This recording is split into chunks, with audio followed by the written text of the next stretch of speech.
SSP kitchen থেকে জানাই তোমাদেরকে অনেক অনেক স্বাগত। দেখো আজকে একটা অন্যরকমভাবে রেসিপি রান্না করেছি। এই রেসিপিটা দেখতে যত সুন্দর লাগছে, খেতে কিন্তু অসাধারণ টেস্ট হয়েছে। এক তরকারিতে থালা ভর্তি ভাত নিষেধ, সেরকমভাবে আজকে রান্নাটা করেছি। তো তোমরা অবশ্যই একবার হলেও এই রান্নাটা করে দেখতে পারো, দারুণ টেস্ট হয়। তার জন্য কী কী নিয়েছি একবার দেখিয়ে দিই। সজনে ডাঁটা, দুটো পেঁয়াজ, বিনস, আলু, এগুলো দিয়ে আজকে রান্নাটা করব। তো প্রথমে কড়াইটা চাপিয়ে দিয়েছি, আঁচটা কিন্তু মিডিয়াম আছে। বাদামটাকে ভেজে নিতে হবে। চিনে বাদাম নিয়েছি, চিনে বাদামটা আমার ভাজা হয়ে গেছে, একটা প্লেটের মধ্যে তুলে নেব।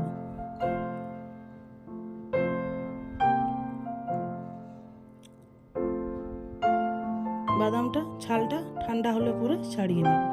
ঠান্ডা হলে পরে বাদামের ছালটা কিন্তু খুব সুন্দরভাবে ছেড়ে যায়। তো ওই কড়াইয়ের মধ্যে দিয়ে দিলাম কিছুটা সাদা তেল, দিয়ে দিলাম দুটো লঙ্কা, আর দিয়ে দিলাম পেঁয়াজগুলোকে ছোট ছোট করে কেটে নিয়েছি, সেই পেঁয়াজগুলো দিয়ে দিলাম। পেঁয়াজটা হালকা লাল লাল করে ভেজে নিতে হবে। পুরো রান্নাটাই আমি সাদা তেলে করব, তোমরা চাইলে সরষের তেলও করতে পারো, যেটা পছন্দ সেটা দিয়ে করতে পারো। খেতে কিন্তু দুটোই দারুণ টেস্ট হয়। পেঁয়াজটা কিন্তু আমার লাল লাল করে ভাজা হয়ে গেছে। এবার পেঁয়াজটা আমি তুলে নেব, মিক্সির বাটিতে তুলে নেব, যেহেতু পেঁয়াজের মধ্যে তেলটা আছে।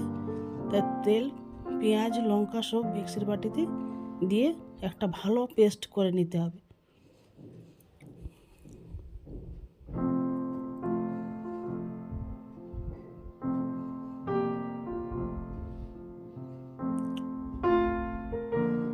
ওই কড়াইয়ের মধ্যে দিয়ে দিলাম আরও কিছুটা সাদা তেলের সাথে দিয়ে দেবো এবারে কেটে রাখা আলুগুলো কিন্তু হালকা লাল লাল করে ভেজে নিতে হবে।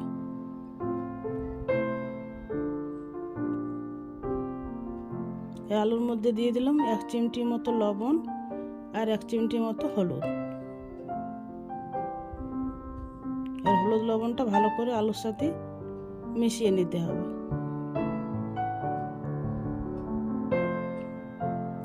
আলুটা ভাজা হচ্ছে ততক্ষণ আমি মশলাটা বেটে নেব। যে মশলাটা ভেজে রেখেছিলাম ঠান্ডা হয়ে গেছে, আর চিনে বাদামটা ছালটা ছাড়িয়ে নিয়েছি। এবার দিয়ে দেবো পোস্ত, 2 থেকে আড়াই চামচ মতো পোস্ত দেব। তোমরা চাইলে আর একটু কম বেশি বাড়িয়ে নিতে পারো। আর দিয়ে দিলাম একটুখানি জল। ভালো করে পেস্টটা বানিয়ে নিতে হবে। দেখো আলুগুলো আমার ভাজা হয়ে গেছে। আলুগুলো এবার একটা জামবাটির মধ্যে তুলে নেব।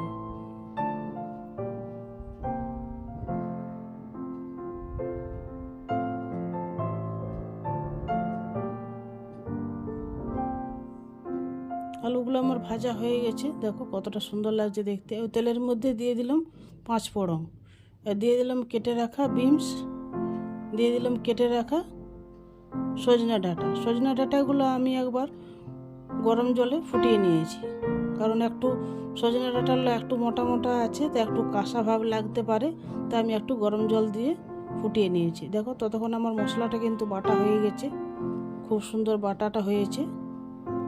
এর মশলাটা সাইডে রেখে দিয়ে এবার দেখি সবজিটা কিন্তু আমার হালকা ভাজা হয়ে গেছে।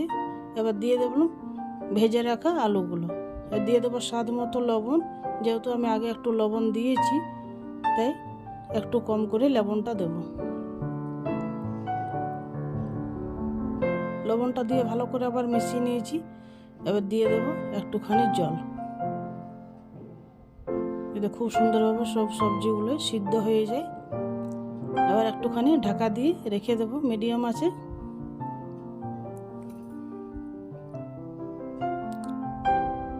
আবার ঢাকা তুলে উল্টে পাল্টে নেব।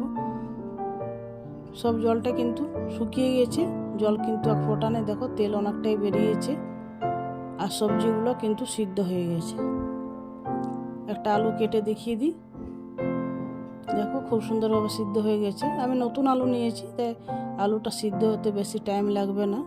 এবার দিয়ে দেবো বেটে রাখা পোস্ত।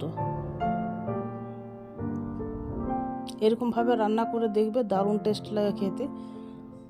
আর রান্নাটা কিন্তু খুব সিম্পলভাবে বানিয়ে দেখিয়ে দিলাম, তোমরা অবশ্যই একবার অন্তত ট্রাই করে দেখতে পারো। খেতে কিন্তু অসাধারণ টেস্ট হয়। আর একটুখানি মিক্সির বাটিতে জল দিয়ে দিলাম। ঠান্ডা হলে পরে কিন্তু আরও অনেকটাই ঘন হয়ে যাবে। এসব কিছু দেওয়ার পর দেখো এক দুবার কিন্তু ফুটে উঠলে গ্যাসটা বন্ধ করে দিতে হবে। যেহেতু পোস্ত সবজিতে দেওয়ার পরে বেশিক্ষণ ফুটালে ভালো লাগে না, তাই এক দুবার ফুটলে নামিয়ে দিতে হবে। তো দিয়ে দিলাম একটুখানি স্বাদ মতো চিনি। রান্নাটা আমার কমপ্লিট হয়ে গেছে। ভালো করে মিশিয়ে নিই।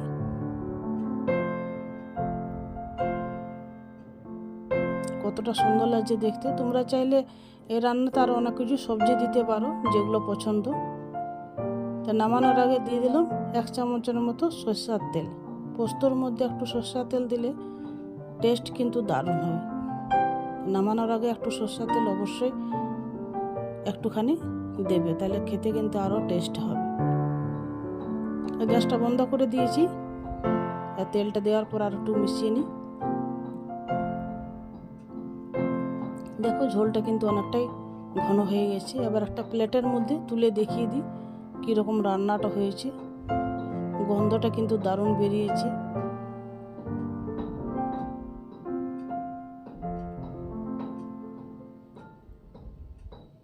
তো তোমরা অবশ্যই একবার অন্তত ট্রাই করে দেখতে পারো, দারুণ টেস্ট হয় খেতে।